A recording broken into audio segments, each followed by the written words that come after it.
নমস্কার, এসকেআর online YouTube চ্যানেলে তোমাদের প্রত্যেককে স্বাগত। অত্যন্ত গুরুত্বপূর্ণ ভিডিও। অন্নপূর্ণা যোজনা ৩,০০০ করে টাকা, যেটা ১লা জুলাই আনুষ্ঠানিকভাবে রাজ্যের মুখ্যমন্ত্রী কিন্তু পাঠিয়েছেন প্রত্যেকেরই অ্যাকাউন্টে যারা যোগ্য প্রার্থী।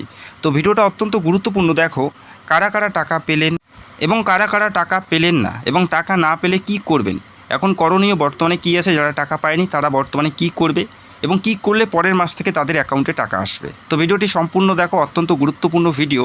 রাত 12টা পর্যন্ত, কাল রাত 12টা পর্যন্ত কিন্তু অ্যাকাউন্টে টাকা পাঠানো হয়েছে যারা যোগ্য প্রার্থী, এবং অনেকেই কিন্তু টাকা পায়নি। এবং যারা পায়নি তাদের করণীয় কী আছে, কী কী ডকুমেন্টস রেডি করতে হবে এবং কি কি করতে হবে, প্রত্যেকটা বিষয় A to Z ভিডিওতে জানাবো। আশা করি অনেকেরই অনেক প্রশ্ন আছে যারা টাকা পায়নি। তো ভিডিওটি দেখো, প্রত্যেকটা উত্তর তোমরা এই একটি মাত্র ভিডিওর মাধ্যমে পাবে। তো ভিডিওটা একদম শর্ট, ভিডিওটি দেখো, আশা করি তোমাদের প্রবলেম সলভ হয়ে যাবে। রাজ্যের মুখ্যমন্ত্রী ঘোষণা করেছেন, যেখানে টোটাল আবেদনকারীর সংখ্যা জানিয়েছেন 1,60,00,000 প্রার্থী এখানে অ্যাপ্লাই করেছেন অফলাইন এবং অনলাইনের মাধ্যমে। পাশাপাশি জনকল্যাণ শিবিরে কিন্তু 3 দিনের ক্যাম্পিংয়ে যেখানে 8,15,000 প্রার্থী কিন্তু অ্যাপ্লাই করেছে। তার মধ্যে টাকা পাচ্ছে টোটাল 1,30,00,000 প্রার্থী এখানে টাকা পাচ্ছে, অর্থাৎ পেয়ে গেছে অলরেডি। 1,30,00,000 প্রার্থী টাকা পেয়েছে এবং যাচাইয়ের পর বাতিল হলো 26 লক্ষ। যাচাইয়ের পর প্রার্থীর ফর্ম বাতিল হলো 26 লক্ষ মহিলা কিন্তু টাকা পাচ্ছে না বা পায়নি। এই 26 লক্ষ কেন টাকা পায়নি, তাদের বর্তমানে করণীয় কী আছে, তারা কি পরের মাসে টাকা পাবে কি না, প্রতিটি বিষয়ে তোমরা এই একটিমাত্র ভিডিওর মাধ্যমে জানতে পারবে। এবং অনেকেরই দেখা যাচ্ছে যারা যোগ্য প্রার্থী তারাও কিন্তু টাকা পায়নি বা তাদের নাম কিন্তু বাতিল হয়ে গেছে। তো আশা করি তোমাদের যে সমস্যা সেটা সমাধান হবে। দেখো প্রথমে আমি তোমাদের জানাচ্ছি কারা টাকা পেয়েছে এবং কারা টাকা পায়নি। তো প্রথমে দেখে নাও কারা কারা টাকা পেয়েছে। যারা ফর্ম ফিল আপ যখন করেছে, সঠিক তথ্য এবং সম্পূর্ণ ফর্ম ফিল আপ যারা করেছে, এবং পাশাপাশি আবেদন ভেরিফিকেশন যাদের সফল হয়েছে এবং যাদের ডিবিটি সক্রিয় ব্যাঙ্ক অ্যাকাউন্ট যুক্ত আছে, তারা কিন্তু টাকা পেয়েছে।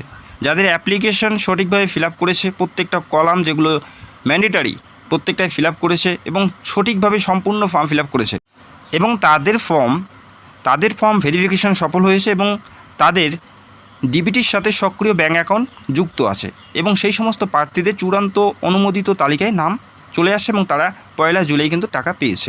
এবং কারা টাকা পায়নি, যাদের ফর্মে ভুল ছিল, অসম্পূর্ণ তথ্য ছিল, ভুল ডকুমেন্টস ছিল, এবং ডিবিটিতে কোনো সক্রিয় ব্যাঙ্ক অ্যাকাউন্ট নেই, ভোটার তালিকায় নাম নেই, বা যোগ্যতার শর্ত পূরণ না হওয়া, যদি সেই সমস্ত যোগ্যতা যেগুলো এলিজিবিলিটি ক্রাইটেরিয়া বলা আছে সেই সমস্ত এলিজিবিলিটি ক্রাইটেরিয়া যদি ম্যাচ না করে, সেক্ষেত্রে কিন্তু টাকা পাওয়া যাবে না। এবং কি কি ভুল বা কী ধরনের ভুলের জন্য তোমাদের অ্যাপ্লিকেশন বাতিল হতে পারে সেটাও তোমরা দেখে নাও। ফর্মে ভুল এবং অসম্পূর্ণ তথ্যর প্রথমেই যেটা থাকবে সেটা হচ্ছে ভোটার লিস্টে যদি নাম না থাকে। ভোটার লিস্টে যদি নাম না থাকে সেক্ষেত্রে এই সুবিধা কিন্তু তোমরা পাবে না। তো লক্ষ্মীর ভাণ্ডারে প্রচুর সংখ্যক এমন প্রার্থী আছে যাদের ভোটার লিস্টে নাম নেই কিন্তু তারা লক্ষ্মীর ভাণ্ডার পেয়েছে, তবে অন্নপূর্ণা ভাণ্ডারের ক্ষেত্রে কিন্তু তেমনটা হচ্ছে না। এই ভোটার লিস্ট অত্যন্ত গুরুত্বপূর্ণ এই প্রকল্পের জন্য। পাশাপাশি আবেদনকারীর নামের মিল নেই, এমন দেখা যাচ্ছে প্রচুর সংখ্যক প্রার্থীর নামের যে স্পেলিং সেটা কিন্তু বিভিন্ন ডকুমেন্টসে বিভিন্ন, আধার কার্ডে একটা, ভোটার কার্ডে একটা, এবং ব্যাংকের অ্যাকাউন্টে একটা, বা যেটা ফিল আপ করেছে সেটা কিন্তু আলাদা। তাদের ক্ষেত্রে আবেদন বাতিল হবে। এবং আধারের সাথে যাদের ডকুমেন্টসের কোনো মিল নেই, ডেট অফ বার্থ হতে পারে বা অ্যাড্রেস হতে পারে, তাদের ক্ষেত্রে আবেদনপত্র বাতিল হবে। পাশাপাশি যারা অনলাইনের মাধ্যমে অ্যাপ্লাই করেছে তবে পার্ট নাম্বার এবং বিধানসভা কেন্দ্র নাম্বার দিতে ভুলে গেছে বা দেয়নি বা ভুল দিয়েছে, তাদের ক্ষেত্রে অ্যাপ্লিকেশন বাতিল হবে। যারা অনলাইনে অ্যাপ্লাই করেছে পার্ট নাম্বার এবং বিধানসভা কেন্দ্রের নাম্বার কিন্তু অবশ্যই তোমাদের ম্যান্ডেটরি দিতে হবে। সঠিক ডকুমেন্ট না দিলে, সেটা অফলাইন হোক বা অনলাইন হোক, যদি সঠিক ডকুমেন্ট তোমরা আপলোড বা জমা না করো সেক্ষেত্রে আবেদনপত্র বাতিল হবে। পাশাপাশি যদি অনলাইনে আপলোড করার ডকুমেন্ট স্পষ্ট নয়, যে ডকুমেন্টটা তোমরা আপলোড করেছো সেটা ভোটার কার্ড বা আধার কার্ড, সেটা স্পষ্ট নয়, স্পষ্ট ভিজিবল নয়, ভালো দেখা যাচ্ছে না, তাদের ক্ষেত্রে এই প্রবলেমটা হবে, অর্থাৎ আবেদন বাতিল হবে। এবং পরিবারে যদি চাকরিজীবী থাকে, সেটা স্বামী হতে পারে, ছেলে হতে পারে, একই ফ্যামিলিতে বসবাস করে, তাদের ক্ষেত্রে সমস্যা হবে, তাদের আবেদন কিন্তু বাতিল হতে পারে। এরপরে দেখো পরিবারের উপার্জন অনেক বেশি, তাদের ক্ষেত্রেও কিন্তু আবেদন বাতিল হবে। তো আশা রাখছি তোমরা বুঝতে পারছো। এরপরে এসআইআরের নাম বাদ পড়ার পর ট্রাইব্যুনালে আবেদন না করলে, এসআইআরের নাম বাদ পড়তেই পারে, যদি ট্রাইব্যুনালে আবেদন না করো সেক্ষেত্রে কিন্তু তোমরা এই অন্নপূর্ণা যোজনার জন্য যোগ্য প্রার্থী নও। তবে তোমাদের ট্রাইব্যুনালে আবেদন করতে হবে, সেটা যতদিন পেন্ডিং থাকবে ততদিন তোমরা টাকা পাবে, এবং সেই কেসটা যখন সলভ হয়ে যাবে, যখন এটা ডিসাইড হবে যে তুমি ভারতের নাগরিক, তখন তোমাদের যে সুবিধা সেটা কন্টিনিউ থাকবে। আর যদি সেটা ডিসাইড না হয়, অর্থাৎ তোমরা ভারতের নাগরিক না হও, সেক্ষেত্রে কিন্তু তোমাদের যে প্রকল্প সেটা বন্ধ হয়ে যাবে। এবং আরও একটা কথা বলছি, যারা জুন মাসের শেষের দিকে আবেদন করেছে তাদের কিন্তু ভেরিফিকেশন এখনও হয়নি। যারা জুন মাসের শেষের দিকে আবেদন করেছে বা মিডিল হাফের থেকে শেষের দিকে যারা আবেদন করেছে তাদের ভেরিফিকেশন কিন্তু এখনও হয়নি। তো তাদের চিন্তা করার প্রয়োজন নেই, পরবর্তী মাসে অর্থাৎ পরের মাসে তাদের ভেরিফিকেশন কমপ্লিট হয়ে কিন্তু তারা টাকা পাবে। তো আশা রাখছি বুঝতে পারলে। ভোটার লিস্টে যদি নাম না থাকে সেক্ষেত্রে, আবেদনকারীর নাম যদি মিল না থাকে সেক্ষেত্রে, আধারের সঙ্গে যদি অন্য কোনো ডকুমেন্টসের মিল না থাকে সেক্ষেত্রে, বা ভুল ডকুমেন্ট আপলোড করলে বা ভুল তথ্য দিয়ে ফর্ম ফিল আপ করলে সেক্ষেত্রে কিন্তু ফর্মটি বাতিল হতে পারে। তবে বর্তমানে করণীয় কী আছে সেটা আমি তোমাদের জানিয়ে দিচ্ছি। তো ব্যাংকে টাকা না আসলে প্রথমত যারা আবেদন করেছে তাদের প্রথমত যেটা কাজ থাকবে ব্যাংকের SMS চেক করা। অনেকের ক্ষেত্রে দেখা যাচ্ছে যে মোবাইলের ইনবক্স ফুল আসছে, যার কারণে নতুন কোনো SMS কিন্তু আসছে না। এমনও হতে পারে যে তোমাদের SMS আসছে না বাট তোমাদের টাকা অ্যাকাউন্টে চলে আসে, সেটা কিন্তু তোমাদের চেক করতে হবে।